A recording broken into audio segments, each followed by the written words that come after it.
માટે મારા લગ્નની વાત કરી અને આવી રીતે મારું અને અભિમન્યુનું મિલન થયું. તે પણ તેમના પિતા જેટલો જ શૂરવીર છે. મારા અહોભાગ્ય.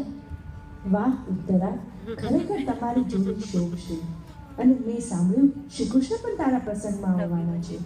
હા સખી, તે સાચું જ સાંભળ્યું છે. મારો પણ આનંદ સમાતો જ નથી.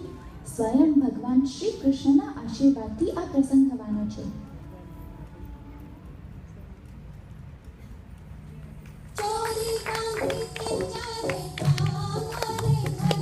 લીલાબેનને પૂરી મળજો.